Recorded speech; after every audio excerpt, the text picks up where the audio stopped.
Magandang araw po sa inyong lahat mga kababayan. At eto nga mga ka-review natin, Kong Mike, ex-congressman Mike Defensor, ni-raid, BBM magre-resign na, impeachment tigil na. Yan po ang ating alamin mga kababayan sa video ito. Pero bago po natin simulan yan, palike naman po ng video ito, malaking tulong po yan. Maraming salamat po at eto na nga mga kababayan, simulan na po natin to. Pasok.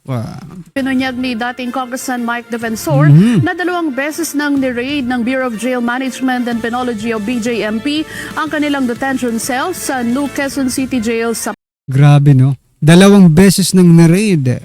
Payatas. Depensa ng BJMP, isang Greyhound operation ang kanilang ginawa para maiwasan ang posibleng pagpasok ng mga kontrabando. Grabe no, ano akala nyo dyan kay Kong Mike drug lord? Nako naman no? Alam niyo po bang kasalanan, wala namang kasalanan si Kong Mike, no? Nag-donate lang siya, kinulong pa, tapos ngayon nire-raid pa. Ano nangyari na? TJ Mendoza sa detalye. Pasok. Dismayado si dating Congressman Mike Defensor na tila hindi ito payagan ng ilang BJMP personnel na magsalita sa media. Halos magkatensyon pa nga kanina sa Sandigan Bayan. Nangyari yan pagkatapos ng pre-trial sa kasong plunder at paglabag sa PD46 na kinahaharap nila kasama si Senator Rodante Marcoleta at mga negosyanteng sina Joseph Espiritu at Aristotle Viray dahil sumano'y undisclosed 75 million pesos campaign donations. Tinanong ng Net25 News ang Bureau of Jail and Penology o ang BJMP sa alegasyon ni Defensor ukol sa raid. Sagot ng BJMP, Greyhound operation lang ang ginawa nila o yung random na pag-check sa mga selda para iwas kontrabando. Sinusunod din daw ng BJMP ang mga protocol para sa media. Sa kanilang rules kasi, makakapagsalita lang ang isang persons deprived of liberty o yung PDL sa media kung may permiso sa korte o otorisasyon mula sa BJMP. Samantala sa September 3 na nakatakda sa Sandigan Bayan 3rd Division ang bail. Bawal po palang magsalita si Kong Mike, mga ka-review natin Bawal makipag-usap sa media. Di ba? Pero di ba karapatan naman 'yun ng tao mga kababayan, di ba? May nakita nga akong post, sabi po doon ay PDL po si Kong Mike pero may karapatan pa rin po siya. Yung censorship, di ba? Na sinasabi, wag naman yung grabe naman kayo. Kung ituring niyo si Kong Mike, talagang parang siya ang nagnakaw ng kaban ng bayan, di ba? O hindi po siya ang magnanakaw dito mga ka-review natin. Kayong mga BGMP, Well anyway, kung yan po ang patakaran ninyo, wala tayong magagawa. Pero di ba sa mata po ng taong bayan, hindi po siya ang nagnakaw no? Ang magnanakaw po ay nandiyan pa, malayang malaya. Sabagay, hindi naman kayang nagpapatupad diyan, di ba, ng paghuli sa mga magnanakaw. Ang inyo po ay protektahan yung mga PDL, di ba? Pero si Kong Mike, mga kabayan, talagang parang pinipigilan nilang magsalita sa sa media, sa mga vloggers, 'di ba? Mostly kasi nakita ko mga cellphone lang yung ginagamit, so meaning mga vloggers po 'yun mga kababayan, posibleng vloggers, 'di ba? So, ano ba? Bawal na bang magsalita si Kong Mike? Yun ba ang gusto nyong iparating sa taong bayan? Hearing nila Defensor Viray, Espiritu at ni Senator Marcoleta. Ayon sa Anti-Graft Court, 8 testigo ang hihaharap ng prosekusyon laban sa mga akusado. Dami, Sa Lunes, August 17 naman, isusumit na ng prosekusyon ang lista ng kanilang testigo maging ang schedule ng kanilang pagharap sa Sandigan Bayan. TJ Mendoza. So yan mga kababayan, no? Talagang medyo merong dito pang, sabi nga sa ibang caption ng ating mga kababayan, no? Hinaharas itong si Kong Mike. Biruin mo, 2 beses nang nire-raid mga ka-review natin yung kanilang kulungan. Anyway, eto mga ka-review natin, pasadahan din po natin to si Ma'am Maharlika. Pasok. Kasi siya lang ang magsusulong ng tunay na antay na corruption. Huwag kang gago. Para what? Para protektahan ang pagnanakaw nyo, hindi ka magwawagi, bangag. Correct. Hindi mo ang nuknukan, ang daming mga kasinungalingan. Walang alam. Tanungin niyo yung ombudsman. Magpo-promote ako ng labanan ng corruption. Baka nga wala, sabi ko sa inyo, hanggat hindi yan natutumba ang mga bangag. Okay? Hindi yan sila natatanggal sa pwesto, walang mangyayaring eleksyon. At bangag nilampaso ni Vice President Sara Nako, Duterte. panalo na naman. Alright. Then, NUJP Media or National Union of Journalists of the Philippines okay, dapat slash yan eh, media, naduwag sa foreigner. Okay, ano ba itong pinag-uusapan natin? Alright. So mga kababayan, okay, mayroon kasing nakaganapan sa Iloilo City. Sa aton baladra, mga kasimanwa, ano natabo sa aton mga kasimanwa, dira na mga journalist. Okay, pakita nyo ang isog naton. Ang isog bala sa mga Ilonggo. Linti, nagpadaog-daog ka mo. Okay, here we go. Basahan ko man yung balita, okay? Ang mga balita dito ay, here we go. Okay, mga balitang katakataka o balitang nakakabwisit minsan. Alright? Ang mga balita na ating mga nakalap ay tungkol dito. Basahin ko muna itong News 5. Kinundina ng NUJP Iloilo ang umano'y verbal harassment, pagmumura at pagbabanta ni Daniel Stefan Robertsen. Siya ay Norwegian, from Norway, okay? Proponent ng itatayong 50 megawatt hyperscale AI data center sa Uton, Iloilo, sa mga mamamahayag na nagtangkang mag-interview sa kanya. Nangyari ito kasunod ng pag-walkout ni Robertsen sa isang public consultation kaugnay sa nasabing data center ngayong Biyernes, August 14. Giit ng NUJP Iloilo, dapat malayang nakapagtatanong ang media, lalo na sa mga proyektong may malaking epekto sa komunidad na malapit dito. Tama iyon. Okay? Tama yung yung balita na yon. Here's the thing. Okay? Ang NUJP, samahan ng mga journalist. I have nothing against sa mga tao dito, mga journal. Ito, ipakita natin dugay-dugay lang, no? Mga Ilonggo, abi na mga guwapa. Hindi ka mo magpadaog-daog, mga tuto, mga nunoy. Nga, no man nga kung foreigner sila, di mga pampusdaki bala. But anyway, hindi ko naman ini-hate ang lahat ng mga media, okay? Love ko naman kayo kung dapat talaga ang inyong trabaho ay para sa mamamayang Pilipino. But, i-connect natin sa nakaraang pangyayari nung August 3 ba? Nung nagyaw-yaw ka mo kay Inday Sara. Kaya, hindi, actually, itong mga nagyaw-yaw na ito itong mga parang hinaras o kinawawa ng isang foreigner sa Iloilo, hindi naman sila yung nag-release ng statement laban kay Inday Sara. Pero, kailangan istoryahan natin.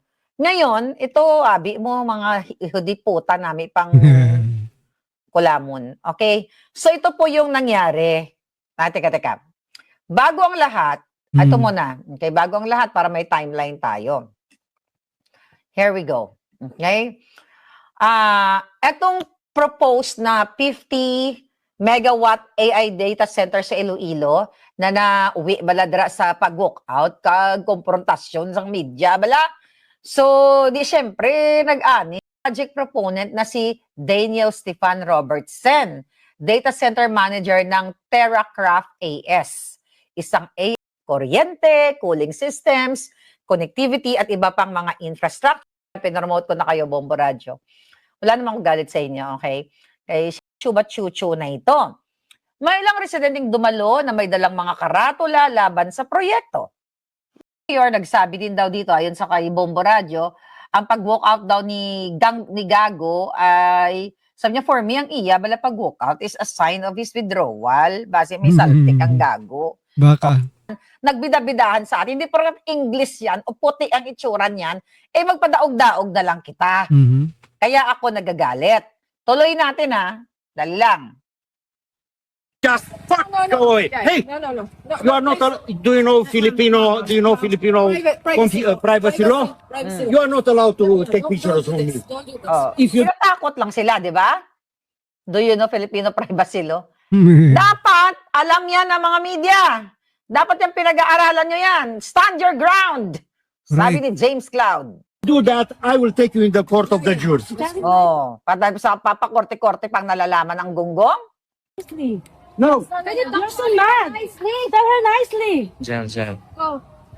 Pag sinabi niyang F you, fake you, F you too, bullshit, get out from my country or else I will gurgur you now.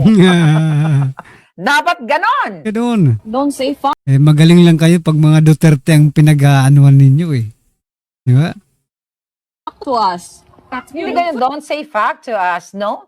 I will tell right on his fucking face, Huwag mo akong ganon-ganon hayop ka, duduruin ko pa yan Oh my God. Sakit ang tiil ko bala. Diyos ko. Foreigner. Nagbago pa lang nga di pa. Alam ko malambing tayo, mga palangga, pero hindi ka mo magpadaog-daog. Hoy, National Union of Journalists of the Philippines. Hindi lang ka mo isog kay BP Sara. Correct. But hindi ko kayo inaaway, Malakas ang talaga boses ko.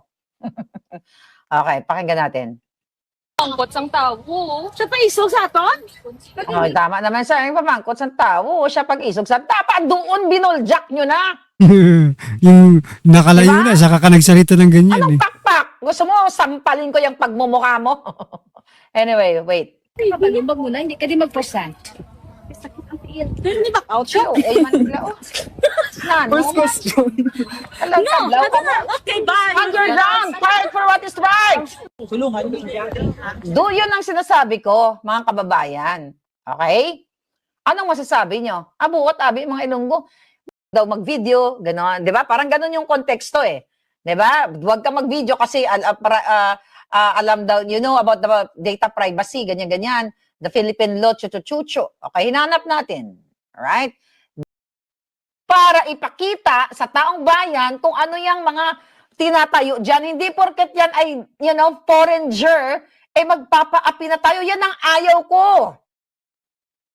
Okay? Sa atin na inaapi. I'll tell you something nung ako'y bago pa lang sa Amerika.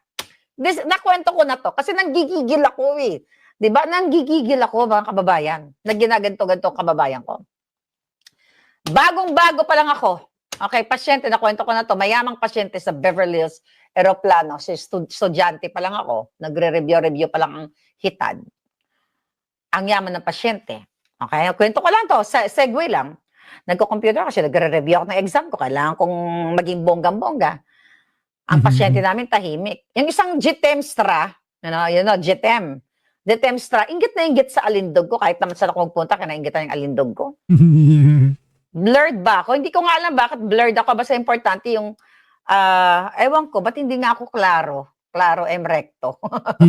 Bakit nga ako Dodo? Hindi ako klaro. Dodo Partosa. Bakit nang makaraos sa buhay? Ba't ganun pa man, kinukonek ko lang yung sarili ko dito sa mga batang ito. Okay?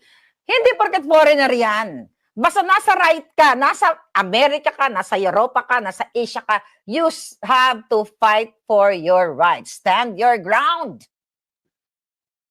Kung kailangan mong ipagtanggol, kung huling buhay mo na yan, ipagtanggol mo. Ngayon, okay, here we go. Asan na yung sinabi kay Inday Sara? Hinanap ko lang mga hitad. Okay. Alright. Where is that Inday Sara's article? Okay. Okay, here we go. Here we go.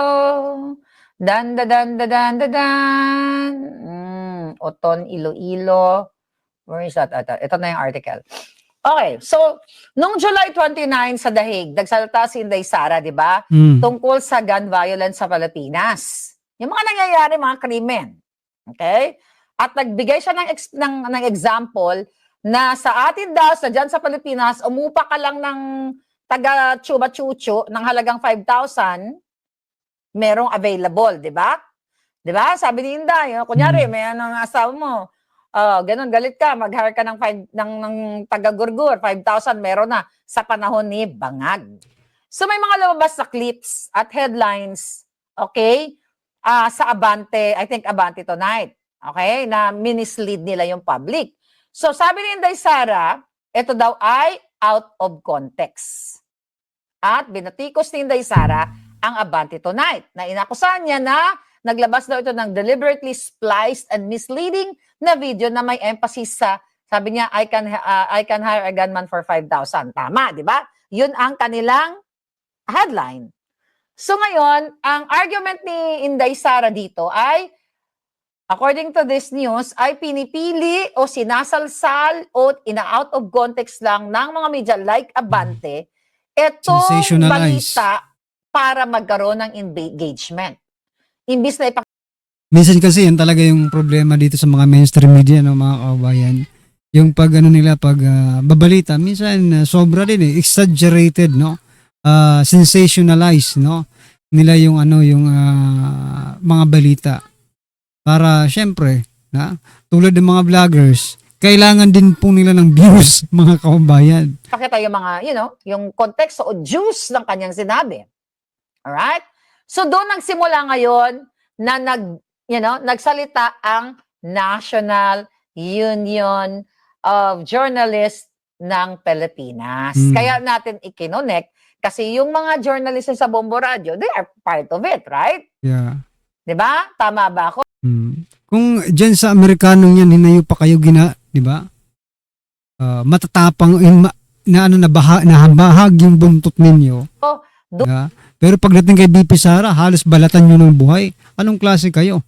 Di ba? So meaning, magaling lang kayo. Pag Duterte ang pinag-uusapan. Pero pag mga pa-ranger, hindi kayo makaek, hindi kayo makagalaw, hindi kayo makasagot. Hindi nyo kayang ipagtanggol ang inyong mga sarili. Di ba? Nakakainis din itong mga inayupak na ito eh. Magaling lang kayo para kayong mga congressman, di ba? Pag ibang issue, wala kayong pakialam. Pero pag Duterte, ang bibilis ninyo. Di ba? Doon ko gustong i-connect. Kaya nga, sinabi ni Inday, ito, out of context, ganyan, ganyan, ganyan. Tapos, sumagot ang NUJP na si Inday daw ay dapat hindi daw basta-basta nagsasabi na, kasi may sinabi pa yata si Inday Sara na hindi maganda yung, yung mga media, yung mga nangyayari ngayon. Sinabi niya ito, malayo daw yung quality ng journalism sa Pilipinas kumpara sa international media. Okay? At minsan daw parang, just for money or environmental journalism lang. Word ko na yon. Basta para sa pera. Then sinabi pa niya na mabuti pa daw yung social media dahil ang mga tao nakikita kung ano talaga mismo nangyari, Alright? Ngayon, ang sabi ng NUJP, hindi daw dapat nagsasulta si Inday Sara, nagtapang-tapangan sila. Sabi niya, ang immediate trigger ay, sabi niya, ay yung coverage ng gunman statement niya at ang reklamo niyang na-edit on a frame. Sabi niya, iyon ang misleading. Tapos sabi ng NUJP, diktador, si Sara Duterte, ano pa sabi ni Inday? Pag kayong nagsasalita, pwede hanggang walang limit sa inyo. Di ba pag si BP Sara, kailangan may limit ang pagkanyang pagsasalita. Mga inayupak na yan. Alright. So, ano ba yung mga statement dito? Ano yung mga balitang ito? Ayan. Ito pala yung sakto yung sinabi nila. Let's say for example, I have a husband. My husband has a mistress. I can check. Okay, to gur. Ginawan pa yan ng vlog ni ICC ng Malacanang, di ba? Ginawan pa yan ng vlog. For the mistress. Alright, sabi niya, that is how. Okay, sabi niya, for 5,000 pesos.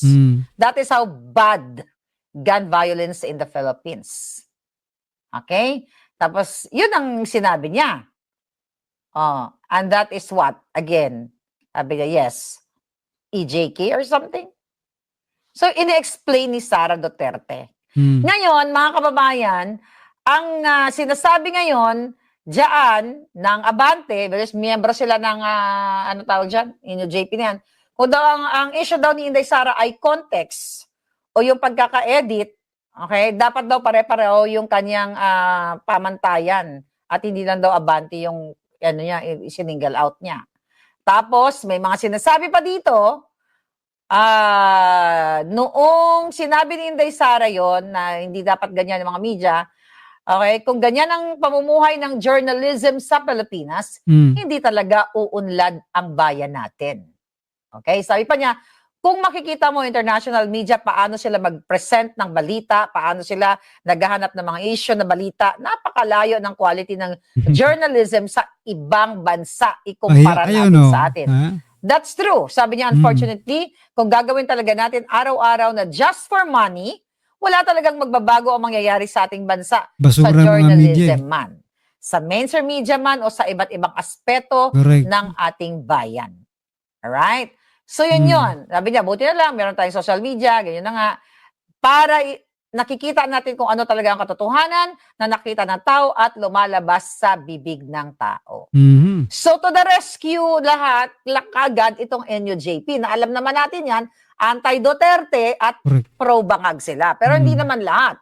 I think wag natin isama yung mga taga-bombo radyo doon na mga kasimanwa nakon. Okay, ito ang statement. Okay? Ayon din ito sa balita. Ayon sa inyo, JP, maraming Pilipinong mamamahayag ang kinilala at ginawa. Pagdating dyan sa mga foreigner, tameme kayo. Correct. Yan ang punto de vista ni Maharlika. Right? Wala. Nakikita niyo ba ako? Hindi ko alam ba't malabo ako. Okay? Malabo pa Signal rin. yata yan eh. Malabo pa sa malabong tubig ang aking pagbumuka dyan. Aha, okay. Now what? Ano ang ginambal ko diri abi sa inyo mga hindi ka na ganun ako tapos kasi sabi nung ulaga doon sa Paris, 3 sila mga lalaki pa. Tapos sabi niya, itong picture na to, 5 euros. Yung pala, hindi, akala ko, sasyatan niya yung kaibigan ko for 5 euros for the whole picture. Ang ginawa, mag-ingat kayo sa Europa. Yung pala, sinisingil niya ng 5 euros per picture. Are you freaking kidding me? Naalala mo yan, Nena? O, diba? Totoo talaga yung kinukwento ko. Sinisingil niya $5, sabi ko ganun kay bakla. Sabi ko, bakla, halika na. Sabi ko, nakakuha na ako ng maraming pictures sa'yo. Marami ka ng mga bonggang-bongga. Hinila ko na, halika dito. Hiniwa ko siya sa kamay. Ganyan-ganyan kami. O, di ganun. Hinila ko na ang bakla. Si bakla, hindi niya akalain na kaya kong gawin sa Paris yun. First time niya sa Paris, birthday pa niya. February 8. Okay? Tapos, inaano ako, sinisigaw-sigawan ako nung ulaga, ng kadiliman yung itsura. Sabi niya, delete that pictures. Nope. Sabi ko nang ganun, you don't have the right to tell me what to do. This is my phone. Sabi kong ganun sa kanya. Ay, di ba? Grabe ang budol doon. Wala siyang nagawa. Ang dami kong pictures sa kaibigan ko. Ang dami-dami. Bakit niya ako haharangan? Freedom ko yun. Kalayaan ko. May rules ba yun? Rules ba yun? Yun yung sinasabi ko. You have to stand your freaking ground.